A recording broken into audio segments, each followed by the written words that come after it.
ನಮಸ್ಕಾರ ವೀಕ್ಷಕರೇ. ಕಟಕ ರಾಶಿಯಲ್ಲಿ ಜನನವಾಗಿರೋರಿಗೆ ಈ ಮಾಸ ಭವಿಷ್ಯ ಅಂದ್ರೆ ಆಗಸ್ಟ್ ತಿಂಗಳ ಆಷಾಢ ಹಾಗೂ ಶ್ರಾವಣ ಮಾಸದ ಮಾಸ ಭವಿಷ್ಯ ಯಾವ ರೀತಿ ಇರುತ್ತೆ, ಈ ಮಾಸದಲ್ಲಿ ನಾನು ಯಾವ ದೇವ ಸ್ಮರಣೆ ಮಾಡಬೇಕು, ಜೊತೆಗೆ ಯಾವ ದೇವಾಲಯಗಳಿಗೆ ಅತಿ ಹೆಚ್ಚು ಹೋದ್ರೆ ನನಗೆ ಜೀವನದಲ್ಲಿ ಬೆಳಕಿನ ಹಾದಿ ಕಾಣುತ್ತೆ, ಅದೇ ರೀತಿ ಮಕ್ಕಳಿಗೆ ಯಾವ ರೀತಿಯಾದಂತಹ ಏಕಾಗ್ರತೆಯನ್ನು ಕೊಡಬೇಕು, ಅದಕ್ಕೆ ಯಾವ ರೀತಿಯಾದಂತಹ ನಾನು ಪರಿಹಾರ ಮಾಡಬೇಕು ಅನ್ನೋದು ಕಟಕ ರಾಶಿಯಲ್ಲಿ ಗೊಂದಲ ಉಂಟಾಗಿರ್ತದೆ. ಖಂಡಿತವಾಗ್ಲೂ ಈ ವಿಡಿಯೋದಲ್ಲಿ ಸಂಪೂರ್ಣವಾದಂತಹ ಮಾಸ ಭವಿಷ್ಯ ಕಾರ್ಯಕ್ರಮದಲ್ಲಿ ಕಟಕ ರಾಶಿಯವರ ಆಗು ಹೋಗುಗಳು ಅಂದ್ರೆ ಶುಭ ಮತ್ತೆ ಅಶುಭ ಫಲಗಳನ್ನು ನಾನು ತಿಳಿಸ್ಕೊಡ್ತೀನಿ. ಮೊದಲನೇದಾಗಿ ಕಟಕ ರಾಶಿಯವರು ಏನೇನೋ ತುಂಬಾ ಪ್ರಯತ್ನ ಮಾಡ್ತಾ ಇರ್ತೀರಾ. ಗುರುವಿನ ಬಲ ಕಮ್ಮಿ ಇದೆ. ಗುರುವಿನ ಬಲ ಕಮ್ಮಿ ಇದ್ದಾಗ ಏನಾಗುತ್ತೆ ಅಂದ್ರೆ ಬೇರೆಯವರಿಗೆ ಕೊಟ್ಟಂತಹ ಹಣ ನಿಮಗೆ ವಾಪಸ್ ಬರೋದಿಲ್ಲ. ಇದನ್ನ ಗಮನ ಹರಿಸ್ಬೇಕು.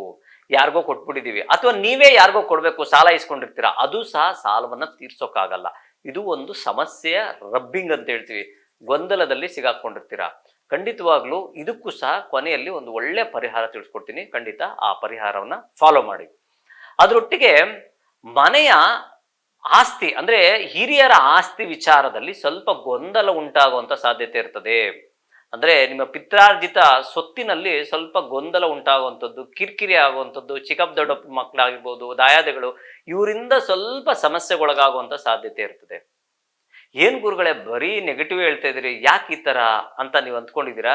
ಚಿಂತೆ ಮಾಡಕ್ ಹೋಗ್ಬಿಡಿ. ಕೆಲವೊಂದು ವಿಚಾರಗಳು ಸಹ ಒಳ್ಳೆ ವಿಚಾರಗಳಿದೆ. ಯಾರೆಲ್ಲ ಹೊಸ ಕೆಲಸಕ್ಕೆ ಅಪ್ಲಿಕೇಶನ್ ಹಾಕಿರ್ತಿರಲ್ಲ ಅವ್ರಿಗೆ ಶುಭ ಫಲಗಳನ್ನು ಸಹ ಕಾಣುವಂಥದ್ದು. ಯಾರೆಲ್ಲ ಪ್ರಮುಖವಾಗಿ ಈ ಪೊಲೀಸು ಮಿಲಿಟರಿ ಇಂಥ ವೃತ್ತಿಯಲ್ಲಿ ನಾನು ಕೈಗೊಳ್ಬೇಕು ಅಂದ್ಕೊಂಡಿರ್ತೀರಲ್ಲ ಅವ್ರಿಗೂ ಸಹ ಶುಭ ಫಲಗಳನ್ನ ನೀವು ಕಾಣಬಹುದು. ಅದರೊಟ್ಟಿಗೆ ಮಕ್ಕಳ ಓದಿನ ವಿಚಾರದಲ್ಲಿ ಇದಕ್ಕಿದ್ದಂಗೆ ಚೇಂಜಸ್ ಆಗುವಂತ ಸಾಧ್ಯತೆಗಳು ಸಹ ಇರ್ತದೆ.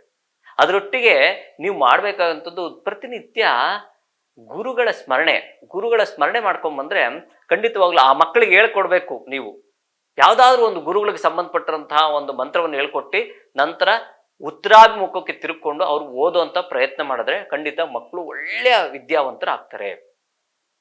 ಇನ್ನ ನಿಮ್ಮ ಒಂದು ಕೆಲಸ ಕಾರ್ಯಗಳಲ್ಲಿ ಸ್ವಲ್ಪ ಗೊಂದಲ, ಬಿಸ್ನೆಸ್ ಅಲ್ಲಿ ಎಸ್ಪೆಷಲಿ ಯಾರೆಲ್ಲ ಭೂಮಿ ವ್ಯವಹಾರ ಮಾಡ್ತಿದ್ರು ಸ್ವಲ್ಪ ಎಲ್ಲ ಹತ್ರಕ್ಕೆ ಬಂದು ಎಲ್ಲ ಕಟ್ಕಟ್ಟಾಗುವಂತ ಸಾಧ್ಯತೆ ಇರ್ತದೆ.